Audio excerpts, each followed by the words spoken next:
Welcome back to the Fourth Way Podcast. Purity of heart is to will one thing. Chapter 5. Barriers to willing one thing. Willing out of fear of punishment. Next, it must be said that the man who only wills the good out of fear of punishment does not will one thing. He is double-minded. The other aspect of the reward-centered man is willing the good only out of fear of punishment.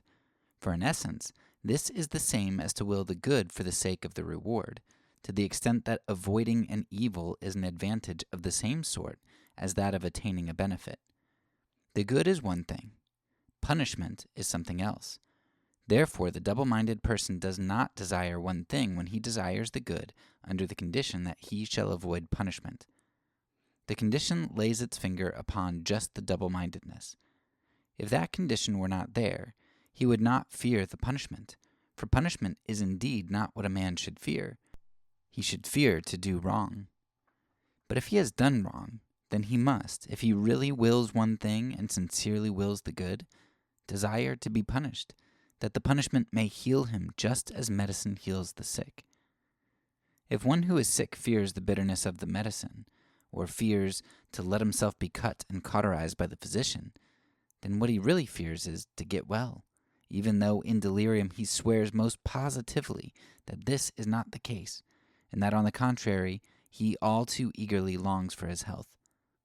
As for this assurance, the more zealously it is made, the more clearly is his double-mindedness revealed, that he desires his health and yet does not will it, although he has it in his power. To desire what one cannot carry out is not such double-mindedness, because the hindrance is not within the control of the one who desires it. But when the person who desires is himself the obstacle that keeps himself from getting his desire fulfilled, not by giving it up, for then he would be at one with himself, but both by not willing and yet by willing to continue to desire, then the double-mindedness is clear. If it can be made clear, or at least the fact is clear that it is double-mindedness. If what a man fears is not the mistake itself, but the reproach at being caught in the mistake, then that fear, so far from helping him out of the error, may even lead him into that which is still more ruinous, even if apart from this he had made no mistake. So too, with one who wishes to do good out of fear of punishment, if indeed it can be done in that fashion. If it is not as when the fear-ridden person turns his whole life into nothing but illness, out of fear of becoming ill. Fear of the punishment is so far from helping him to do the good in truth that it ruins him, just because punishment is a medicine. But everyone, even a child, knows that nothing is so dangerous as a medicine when it is used in the wrong way. Even if it does not end in death, it may bring on critical illness. And spiritually understood, there is a ruinous illness, namely, not to fear what a man should fear. The sacredness of modesty, God in the heavens, the command of duty, the voice of conscience, the accountability to eternity, in order to be insured against or of being saved from this illness, it is profitable to a man that he should punish himself, that he beat his breast and chastise his heart. It is still more fruitful that he be punished in order that the punishment may keep him awake and sober. For in whatever way this may be more precisely understood, it will be to his profit and his advantage. Yes, truly to his advantage if he voluntarily allows himself to be punished. But then, in a spiritual sense, there's another illness, a still more destructive one, to fear what a man should not and ought not to fear. The first illness is defiance and obstinacy and willfulness. The second is cowardice and servility and hypocrisy. And this last is terrible, just because it is an illness where the physician sees, to his horror, that the sick person has used the medicine in the wrong way. It may indeed seem that the one that wills the good out of fear of punishment may still not be called ill, for he really wills the good. For surely punishment is not an illness. Yet he is none the less ill, and his illness is just this, the confusing of the illness and the medicine. It might seem that the one who wills the good out of fear of punishment cannot be said to have used the medicine, and therefore cannot be said to have used it wrongly, for he indeed wills the good. He wishes to be healthy out of his fear of having to use the medicine. But spiritually understood, where illness is not in the material body, as the fever is in the blood, and where medicine is not something external, like drops in a bottle, then fear means to use and to have used, to have taken the medicine in the wrong way. This shows itself clearly in the terrible and fatal manifestations of that other illness. It has been noted that fear of poverty suddenly makes the extravagant person miserly, but it is never observed that it makes him thrifty. And why not? Because the fear of the medicine lay in taking it in the wrong way. Indeed, fear of the body's infirmities has taught the voluptuary to observe moderation in debauchery, for the fear was to take the medicine in the wrong way, but it has never made him chaste. It taught him, instead of forgetting God in the whirlpool of vice, sad distraction of mind, daily to mock God by moderation in debauchery, abominable discretion. And indeed, fear of punishment has made the sinner into a hypocrite, who in hypocrisy's loathsome doubleness of mind pretended to love God. For the fear was to take the medicine in the wrong way, but it has never made him pure of heart. This is firmly established, that punishment is not illness, but medicine. Thus, it may be a punishment for the frivolous person to be confined to a sick bed, but suppose in truth he understands it as a punishment, then the illness, the fever, or whatever other disorder it now may be, then it is a medicine. On the other hand, all double-mindedness that wills the good only out of fear of punishment can always be known in the end, because it considers punishment an illness. If double-mindedness, then, which one may inwardly pity, is an over-tense anxiety, as when the horrified imagination of the sick person alters the effect of the medicine, then the mark is that punishment is confused with illness, and one who suffers from it simply does not, in truth, desire to be released from the illness, but in falsity desires to be rid of the medicine. Now, which is the punishment that is to be feared? What more precisely is understood by it? When we reflect upon that, double-mindedness becomes more obvious, for one and the same illness may be regarded very differently, and its danger varies according to the different wrong conceptions of punishment that are present. Someone may think that by punishment is meant what is now seldom mentioned, the punishment of eternity. And it might seem that the person was not double-minded who wills the good out of fear of that punishment, since he refers that the punishment to eternity, therefore to the same place where the good has its home. And yet he does not will the good. He wills it only out of fear of the punishment. Therefore, if there were no punishment, in that if lurks double-mindedness. If there were no punishment, in that if hisses double-mindedness. If there were no punishment, or if indeed there was a man who could convince him that eternity's punishment was a fantasy, or if it became common practice to think in this fashion, or if he could travel to a foreign country where it was common practice, or if cowardly and hypocritical superstition could discover a cheap means of propitiation. Look at the double-mindedness. Note that it can just as easily seek its consolation in unbelief as in superstition. And if double-mindedness does not seek them out, then it is they that try to capture double-mindedness until the matter becomes obvious. If one were briefly to characterize double-mindedness by a single appropriate expression, what would be more characteristic than that? If, in case that. For when the will in a man gets command so that he keeps on willing the good, and in truth willing only that one thing, then there is no in case that. But double-mindedness brings itself to a stop continually by its in case that. It does not contain the impetus of eternity, and does not have the infinite's open road before it. It passes itself and meets itself as it is coming to a stop. It is said that by the holy sign of the cross one can halt the evil spirit, so that it cannot go on. In this fashion, Double-mindedness brings itself to a halt by its pitiful sign, by its "in case that." For a moment, it may seem as if double-mindedness did not exist. Double-mindedness can perhaps speak in such a fashion that it deceives. But when a man begins to act and there is double-mindedness in him, then he is plunged immediately into this paralyzing "in case that." It is true that a man may fill up the temporal order with his talk, but eternity will reveal the nature of his deeds.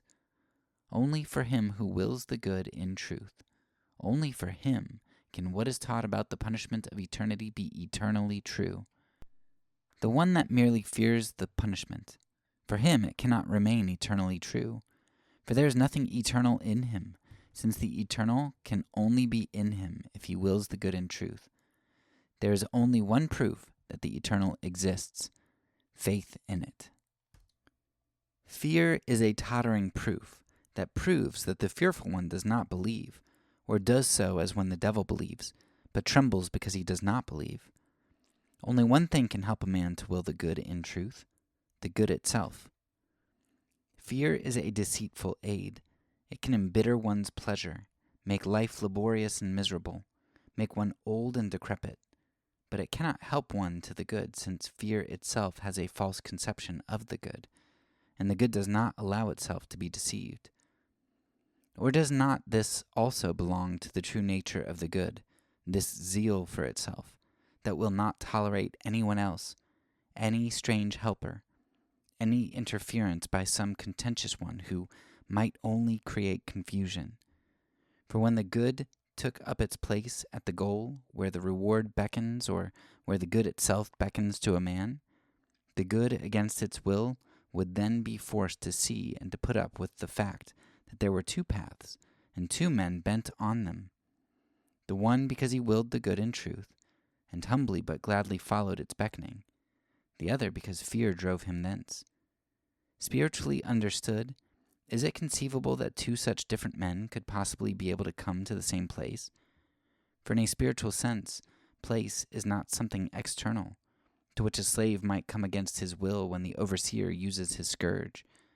And the path is not something that does not matter whether one rides forward or backwards. But the place and the path are within a man, and just as the place is the blessed state of the striving soul, so the path is the striving soul's continual transformation. Nay, as the good is only one thing, so it wishes also to be the only thing that aids a man. The good suckles and nurses the infant, rears and nourishes the youth, strengthens the adult, supports the aged. The good teaches the striving one. It helps him, but only in the way that the loving mother teaches a child to walk alone. The mother is far enough away from the child so that she cannot actually support the child, but she holds out her arms. She imitates the child's movements. If it totters, she swiftly bends as if she would seize it. So the child believes that it is not walking alone. The most loving mother can do no more, if it be truly intended that the child shall walk alone.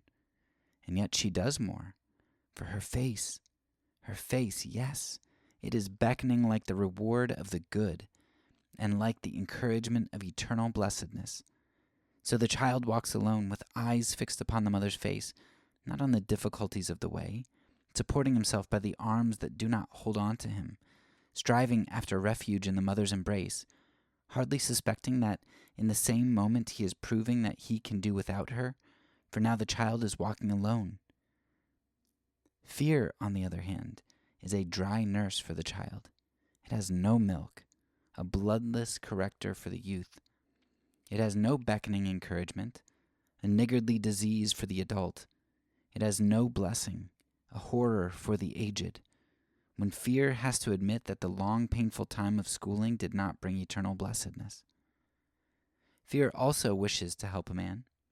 It desires to teach him to walk alone, but not as a loving mother does it, for it is fear itself that continually upsets the child.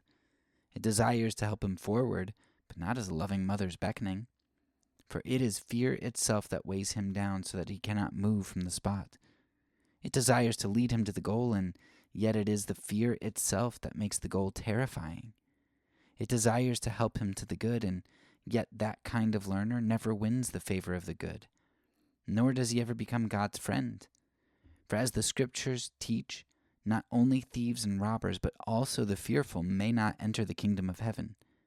The fearful one desires heaven not for itself. He desires it only out of fear of punishment. Is not such a man double-minded, even though he was not one of those who would appear wholly other than he was? Would not such a man be double-minded if you saw him in his dreams, when in sleep he has cast off the yoke of fear, when all is as he would really have it to be, and he is as he really is, as he would be upon waking if fear did not exist? For it is said of old that one learns to know a man's soul by his dreams. If by the word punishment one thinks of eternity's punishment, it gives a false impression, as if indeed it were not double-mindedness to will the good only out of fear of punishment. But yet this is double-mindedness. Even if it happened to be a good man who in the agony of fear preserved a certain slavish blamelessness out of fear of punishment, still he is double-minded. He does continually what he really would rather not do, or at least what he has no pleasure in doing. For this pleasure is only a low sensual pleasure. In fact, of all sensual pleasures, it is the lowest. It is the one whose miserable glory consists solely in avoiding something. Hence the pleasure is not a pleasure in itself, but only by contrast. Nor does he attribute the punishment to God and to the good. On the contrary, as he pictures it, the good is one thing, the punishment is an entirely different matter. But in that case, the good is not one thing. Thus, by his double-mindedness, he brings about a strained relation between the good and the punishment. He wishes that the punishment did not exist, and thereby he really wishes also that the good did not exist. For otherwise, he must have another relation to the good than the one that he now has through punishment. Now, punishment does exist, and so he performs the good out of fear of punishment. But the one that wills the good in truth understands that punishment only exists for the sake of the transgressors. He devoutly understands that punishment is like all other things which fall to the lot of the one who loves God. It is a helping hand. The double-minded person shuns punishment as a suffering, a misfortune, an evil, and thereby detaches himself in his understanding from punishment, and wholly detaches punishment from the good. This obstinacy is like the infantile notion of a child, who in his lack of judgment even sets up a cleft in the father's nature. For the child imagines that the father is the loving one, that punishment, on the other hand, is something that a bad man has invented, that the loving father himself should have invented the punishment out of love for the child would not become apparent to the child. So also with the relation between the good and punishment. It is the good who, out of love for the pupil, has invented punishment. We all go to school, only life school is for adults. For this reason, the punishment is of a more serious kind than in a children's school. It is less obvious and therefore all the more serious, less immediate and therefore all the more serious, less external and therefore all the more serious. It does not follow blow for blow upon the mistake, and therefore all the more serious. One has not been spared because it may seem as if the punishment had been forgotten. Hence it is all the more serious. Yet by this seriousness, punishment does in truth press one toward the good, if one really wills it. Doubleness of mind has no desire to do that. It continues to have an effeminate, sensuous conception of punishment, and an impotent will for the good. It often happens with such a double-minded person that the older he gets, the more impoverished his life becomes. When his youth, in which there was something better than fear, is spent, and when fearfulness and cleverness conspire together in order to make him into a slave, if one wishes to put it so, to the good. It is so different with the one who wills the good in truth. He is the only one who is free, made free by the good. However, a man does not in truth will the good if he only wills it out of fear of punishment, and hence is only in a state of slavery to the good. Yet double-mindedness seldom dwells on eternity's punishment. The punishment it fears is more often understood in an earthly and temporal sense. Of a man who only wills the good out of fear of punishment, it is necessary to say with special emphasis that he fears what a man should not and ought not to fear, loss of money, loss of reputation, misjudgment by others, neglect, the world's judgment, the ridicule of fools, the laughter of the frivolous, the cowardly whining of consideration, the inflated triviality of the moment, the fluttering mist forms of vapor. Yes, this double-minded man becomes as unsteady in all his ways as the one who willed the good for the sake of the reward, because he is continually intent upon what is in flux, upon what is always changing, and he fears continually that which no man should fear. He fears that which has power to wound, maltreat, ruin, or strike dead the body, but which has no power whatever over the soul unless it obtains it through fear. Should a man love neither the earth, nor the pleasures of the eye, nor the pleasures of the flesh, nor a haughty life, should he covet neither what is the world's, the possession of money and prestige among men, then he shall fear neither what is the world's, neither the world nor men, neither poverty nor the expelling hand of persecution. If he fears these things, then he is the prey of double-mindedness, just as in the double-mindedness he is the slave of mankind. Yes, there is a sense of shame that is favorable to the good. Woe to the man who casts it off. This sense of shame is a saving companion through life. Woe to the man that breaks with it. It is in the service of sanctification and of true freedom. Woe to the man who is scandalized by it as if it were a compulsion. If a man goes alone through life, according to the word of the Scriptures, that is not good. Yet if he goes accompanied by that shame, he shall become good and become one thing. And if the solitary one should stumble, if this sense of shame were still his companion, then we should not cry out, as the book of Ecclesiastes does, "Woe to him that is alone," nor say of the solitary one, as does Ecclesiastes, "If he falls, who shall help him?" For this sense of shame intends to serve him better than the best friend. It will help him better than all human sympathy, which easily leads into double-mindedness, not into willing one thing. There is no question but what a man usually acts more intelligently, shows more strength, and to all appearances more self-control, when under the scrutiny of others, than when he believes himself to be unobserved. But the question is whether this intelligence, this strength, this self-control is real, or whether, through the devotion of long-continued attention to it, it does not easily slip into the lie of simulation, which kindles the unsteady blush of double-mindedness in his soul. Each one who is not more ashamed before himself than before all others, if he is placed in difficulty and much tried in life, will in one way or another end by becoming the slave of men. For to be more ashamed in the presence of others than when alone, what else is this than to be more ashamed of seeming than of being? And turned about, should not a man be more ashamed of what he is than of what he seems? For otherwise he cannot in truth will one thing, since by trying to appear well in the eyes of others, he is only striving after a changing shimmer and its reflection in human favor. The clever one, who fears the judgment of others and is ashamed before others, if he is not ashamed most of all before himself, perhaps his cunning might succeed in becoming undetectable. It might permit him to imagine that it was already unfathomable. And so, what then? This one who does not misuse his power because he fears the judgment of men and of being ashamed before men, if he is not ashamed most of all before himself, perhaps either he himself or some eye-servant might even succeed in imagining that it could be done so craftily that not even God could see through it. And so what then? Indeed, it is unnecessary for the talk to wait for what will happen, that is, to wait for the outcome of his double-mindedness. For the talk is only about the presence of double-mindedness in him, and that is already obvious.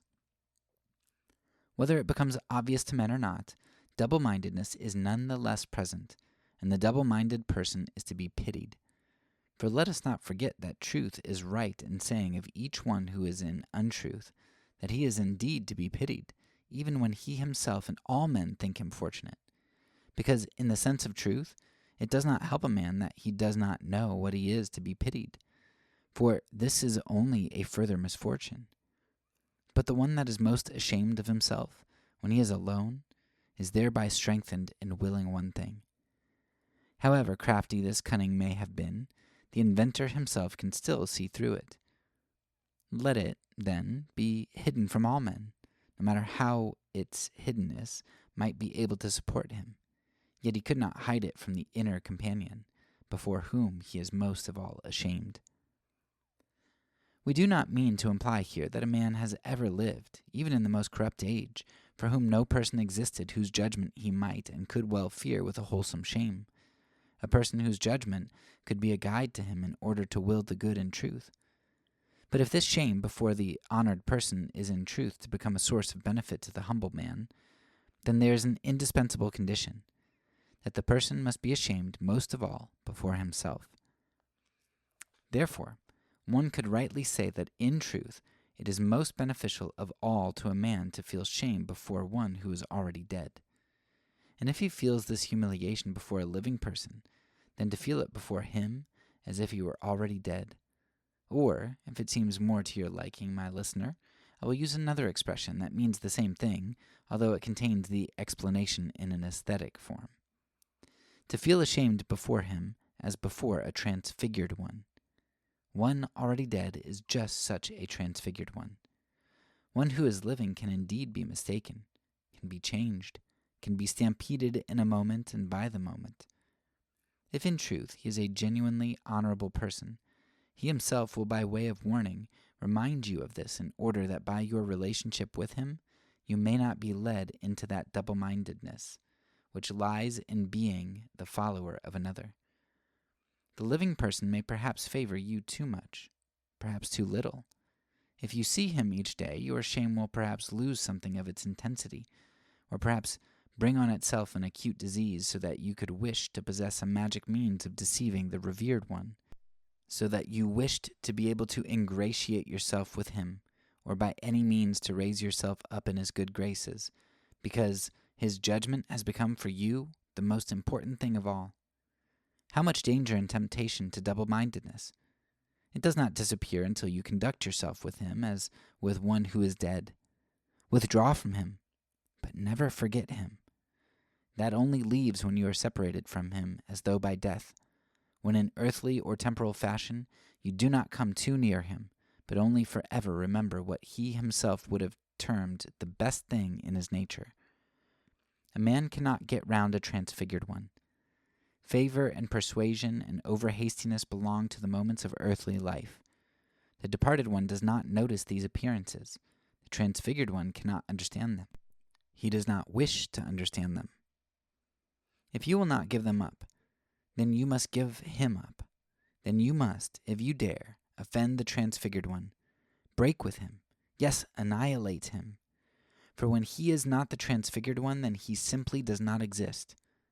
With the living one you may speak in another manner, because he also exists in the earthly sense. And if you get him changed a little, alas, to what other end than to your own destruction and to his disparagement? It would be as if you still had him to hold to. You had his words, his audible approval, and in the union between you two perhaps it would escape you both that a change had taken place. But the transfigured one exists only as transfigured, not visibly to the earthly eye, not audibly to the earthly ear, only in the sacredly still silence of shame. He cannot be changed, not in the least particular without its being instantly noted, and without all being lost, and without his vanishing. The transfigured one exists only as transfigured. He cannot be changed into anything better. He is the transfigured one. He cannot be altered. He is indeed a departed one. He remains true to himself, one and the same, this glorified one. How then could it be possible for one to become double-minded who by feeling ashamed before such a one is strengthened in willing the good? However, even the most upright man can nevertheless be surprised by many frailties and occasionally may go astray. But then he has a hope that there exists a God, a just government of the universe that by punishment will awaken him and lead him back. How different it is! He that wills the good in truth even hopes for the punishment, But that man who in his double-mindedness only wills the good out of fear of punishment is far from willing the good in truth. The double-minded person stands at a parting of the ways where two visions appear, the good and the terrifying figure of punishment. The two do not belong together in his eyes, for while punishment, which God in his wisdom has connected with every transgression, is a good, there's no denying that it is such a good only when it is gratefully received, not when it is simply feared as an evil. But the double-minded person rarely has the divine punishment in mind. He thinks rather of the world's punishment. But the good and the punishment the world metes out are not identical, whereas the world perhaps really becomes so perfect and so holy that it is like God, and that what it rewards is the good and what it punishes the evil. Or would any person who believes that he has received at God's hand an intimation of the life according to which he desires to model his own life, could such a man really think of worshipping the world in this way?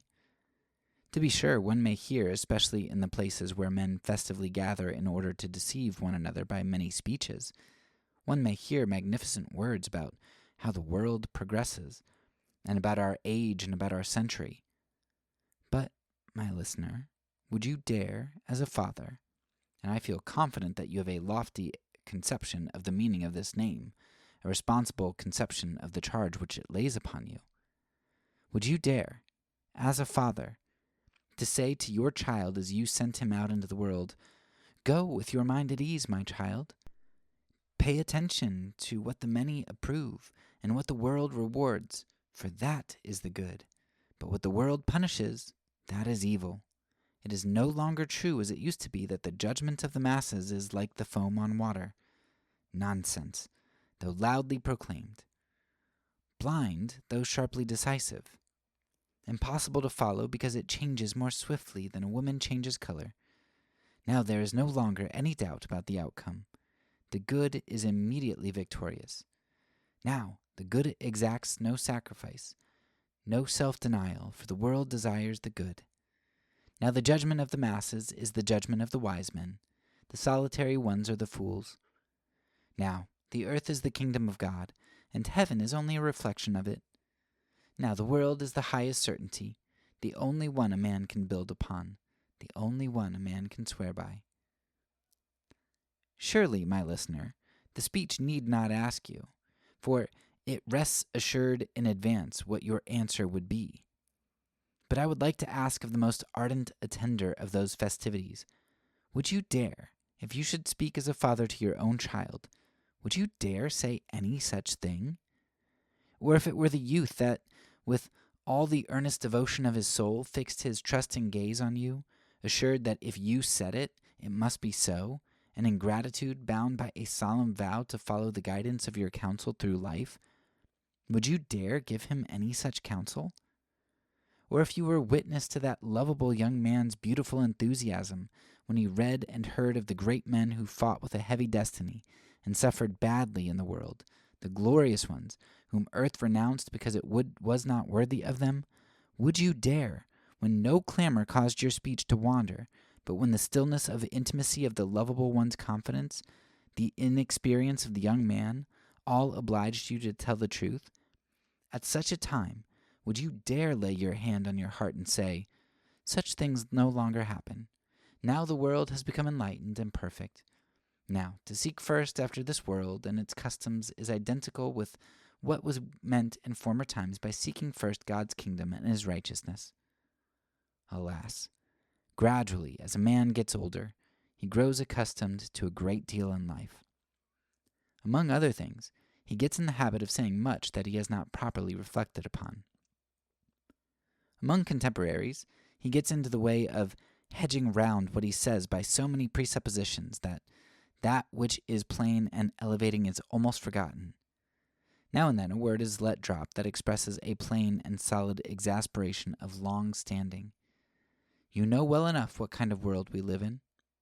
And at other times the world is praised to the point of idolatry, without either of these statements making any very deep impression on the one who speaks them. For the first does not arouse him. It does not frighten him into a condition of fear and trembling in which he resolves to save himself since the world is so bad. And the other does not strengthen the speaker into an eager desire for the good by confidence in the perfection of the world. Alas, along with others in this life, he gets accustomed, amid the dull round of habit, almost to abandon himself as he plays about with mere words. But when even the most tragic of life's spoiled children seriously admonishes a child, a youth, a maiden, he speaks with shame. There is at this point a beautiful reciprocity, for the youth approaches his elder with shame, and the elder, in admonishing the youth, always speaks with shame. May God grant that all who have an opportunity to admonish youth may themselves derive some benefit from the shame which comes with the admonishment. In the act of admonishing, and this deserves emphasis, the older person shall by no means set before the youth a horrifying picture of the world. To do so is never earnestness, but is only sickly imagination. But in the act of admonishing, he will shrink before the thought of leading the youth straight into the danger of double-mindedness by deceptively focusing his attention upon the punishment the world metes out. For in this, instead of impressing upon him a holy fear and shame before the good, he is polluting the pure one by teaching him the fear of loss of money, loss of reputation, misjudgment by others, neglect, the world's judgment, the ridicule of fools, the laughter of the frivolous, the cowardly whining of consideration, the inflated triviality of the moment, the fluttering mist forms of vapor. Alas, for many men these elevated thoughts are only too often like gilding that wears off in life's double-mindedness, which gnaws and gnaws, but even the man whom double-mindedness has eaten most bare, when he speaks admonishingly to a youth, is reminded that, out of shame, he dare say but one thing. In the act of admonishing, even he will say, for it is no rare speaker that is here introduced to talk, and just on that account the praise of the good is so much the more glorious, because it does not require the approval of eloquence. For here it is well to note that it is one of life's most tragically spoiled children who speaks admonishingly to a youth. Even he will say, "Do not be afraid. Be slow to judge others, but attend closely to yourself.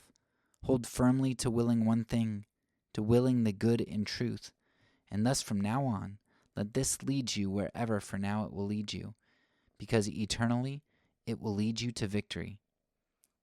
In this world, let it lead you to prosperity or poverty, to honor or insult, to life or death. Only do not let go this one thing. By its hand you may walk confidently even in danger. Even in danger of your life itself you may go as confidently as a child who clasps the mother's hand. Yes, even more confidently, for the child does not even know the danger in the act of admonishing. Therefore, to a man should warn against fear of the world's punishment, which is double-mindedness. Now and then someone speaks of suffering punishment when one does the good. How is that possible? From whom shall that punishment come? Certainly not from God. Is it then from the world, so that when in its wisdom the world is mistaken, it rewards the bad and punishes the good? And yet no, it is not as that word world implies. The word does not mean what it says. It is improperly expressed. For the word world sounds great and terrifying, and yet it must obey the same law as the most insignificant and miserable man. But even if the world gathered all its strength, there is one thing it is not able to do. It can no more punish an innocent one than it can put a dead person to death. To be sure, the world has power. It can lay many a burden upon the innocent one. It can make his life sour and laborious for him. It can rob him of his life. But it cannot punish an innocent one. How wonderful! Here is a limit that is invisible, like a line that is easy to overlook with the senses, but one that is the strength of eternity in resisting any infringement. This may be overlooked by the world whose attention is focused upon that which is big, and the limit is insignificant, is for the present a quiet-mannered nobody. But yet it is there.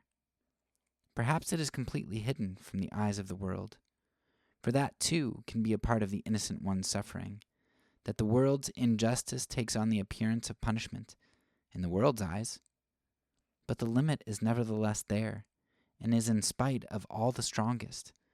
And even if all the world rose up in tumult, and even if everything were thrown into confusion, the limit is nevertheless there.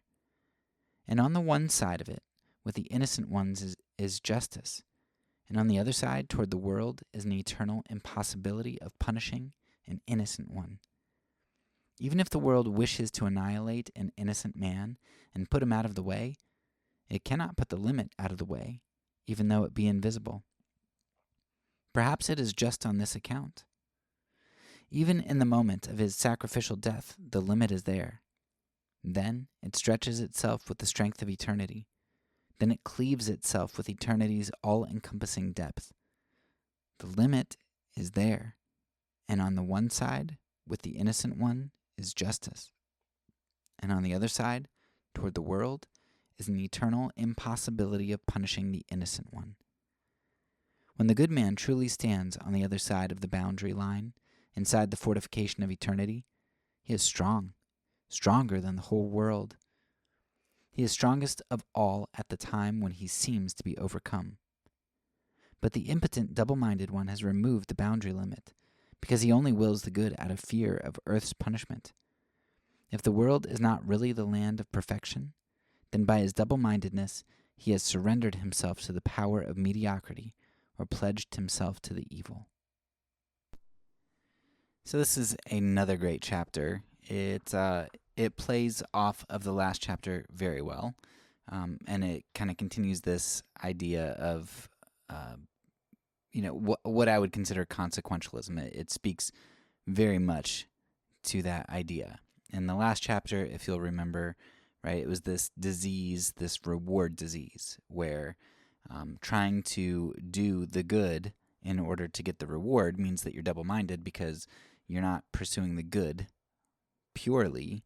You're actually pursuing the good as a means to the end of getting a reward. And so you're not really seeking the good. You're primarily seeking the reward. You have your loves misordered, as Augustine might say it, right? Or as Bonhoeffer might say it, right? Yeah, you are seeking the penultimate, right, instead of the ultimate. So this one is kind of the same thing in this chapter. It's just that instead of positively trying to gain the reward, it's more of a negative concept of you are trying to not get a punishment. But it's the same sort of thing, right? Going after something penultimate, right, to avoid a punishment, or misordering your loves, like fear for your own comfort or survival or whatnot. So Kierkegaard provides a bunch of different analogies, and you can go back through that, but rather than kind of focus on some of the things that are the same, I want to focus on two things that I think are unique to this chapter that I just think are beautiful and worth pointing out. The first thing that I think is just amazing, and this sort of goes along with a theme that you can see throughout Kierkegaard, this idea of the crowd and being influenced by other people. So in this one section of this chapter, he talks about how if you are ashamed, you should be ashamed of yourself and not of what other people think about you, at least not primarily. Like, you should be most ashamed yourself.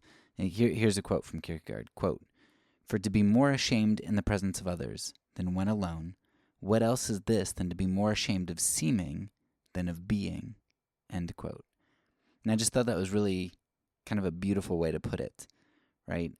When you are worried about what other people think, right, if you know that you are a person of integrity, but you are worried about what other people are going to think about you if you do something, then why does it matter what you seem to other people? Like, it matters what you truly are. And there are a lot of different ways that you could go with this, because Proverbs does talk about how a reputation is really important.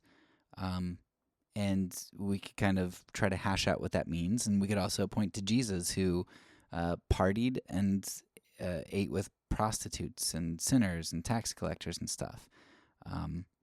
But he knew who he was, and he came to love people like that. His reputation be damned to a certain extent, right? So I think what Kierkegaard says here is great. It's like, you know yourself, and you do good. You do the right thing, and if the right thing means that other people might think poorly of you, then so be it, right? You know who you are, and why would seeming be more important than actually being? Because in trying to seem something to some other people, you are actually going to potentially transform your being. So for me, an example that I can think from my life is recently we just had the presidential election, and I advocated abstention. I at least said, hey, you guys should, people should consider this as a viable alternative for their own consciences. If their beings are going to be marred by voting for any candidate because of what the party, the platform, the individual, what that all entails, then you should consider abstaining. I'm going to abstain.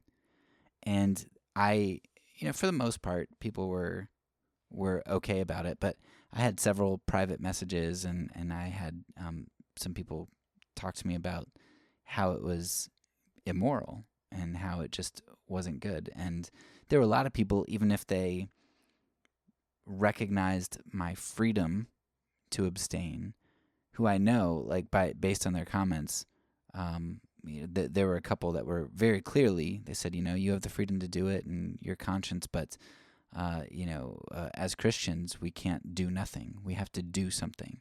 And so they perceived my act as immoral. And so, but you know what? I'm okay with that. I wasn't going to mar my being in order to seem something to somebody else. Now, that's not to put a feather in my cap there, because there are lots of ways that I worry about what other people think, for sure, and that I mar my being.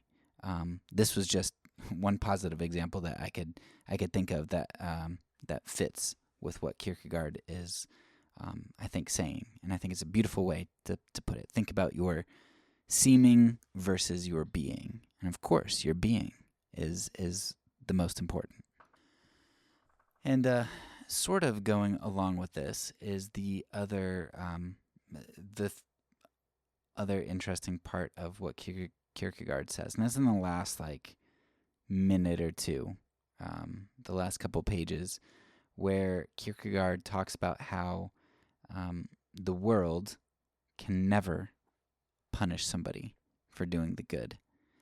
And that seems counterintuitive. You're like, well, of course it can. It persecutes and it kills people all the time. And it's like, yes, but that isn't punishment, right? That's punishment is a medicine, is what the analogy that Kierkegaard uses at the beginning. It's something that that is a medicine for you, and the world isn't giving you this medicine. It's not punishment. Okay, it's negative consequences for you doing something.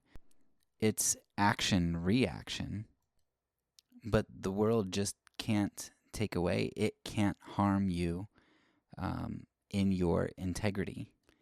And as I sat here trying to figure out how to explain this, because I know when Kierkegaard says it and when I say it, I know that that's not going to make sense to a lot of people. Well, of course the world can punish you. Of course bad things can happen to you if you if you do the right thing. You can be punished for it. And it's yeah, you can receive painful stimuli. It can do things to you that are unpleasant, but it can't mess with your eternal reward. But even more than that, there is, so going back to the voting example, which is just a really minor example, right? It's not world changing. It's not brave, super brave. It's not. It's none of that. It's just It's just a regular, everyday example. So even with people who I've known for a long time, who I know based on their comments or some of my conversations, I know think less of me now because of doing that. And so in a sense, that could cause pain, right? Fear of what others think. That could cause me pain, right? That could cause me shame. But I'm the most free that I've ever felt in doing this. I don't feel like my decision was coerced. I'm not following the crowd. I am so convinced that I am pursuing the good in this that it doesn't really matter what other people think of me. Like, I am free. And I think that's what Kierkegaard means here. It's like when you are in line with the good, and the good might be, maybe it is different for different people sometimes, with certain things that might be more morally ambiguous and might have multiple paths. So maybe for somebody else, choosing to vote Democrat this time, or somebody else choosing to vote third party, or somebody else choosing to vote Republican, maybe because of their struggles with political idolatry in various ways, or their communities, like maybe the good freeing thing for them was different in this regard. But for me, abstaining was absolutely freeing, and nobody could take that away from me. Like, nobody could touch that. I was just at complete peace. And I think that's kind of what Kierkegaard's saying. Like, the world can't touch you. I mean, yeah, it can, right? It can hurt you, it can kill you. But when you are in line with the good, it's not punishment, right? It's malice. It's pettiness. It's a lot of things. But it's not punishment. It's not you taking on something that you deserve. It's oppression. Now, in a sense, that doesn't make the pain any less. It doesn't, if it kills you, it doesn't make you any less dead. But that sin, that evil, that's on them, right? That's something that they're going to have to deal with in the judgment in eternity. And sure, if you're not a Christian, if you don't have an eternal view of things, then if all you have is here and now, okay, you might not buy into that whole integrity thing. That might not matter so much. But for the Christian, that's all there is, right? The good. Not for the sake of reward, and not to avoid punishment. I think that's pretty much all I wanted to pull out from chapter 5, and we'll see you next week for chapter 6. That's all for now. So peace, and because I'm a pacifist, when I say it, I mean it.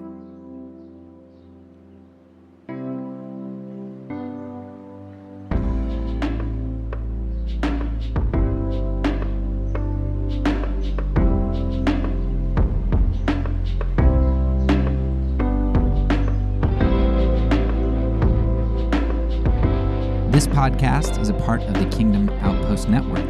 Please check out the links below to find other great podcasts and content related to nonviolence and kingdom living.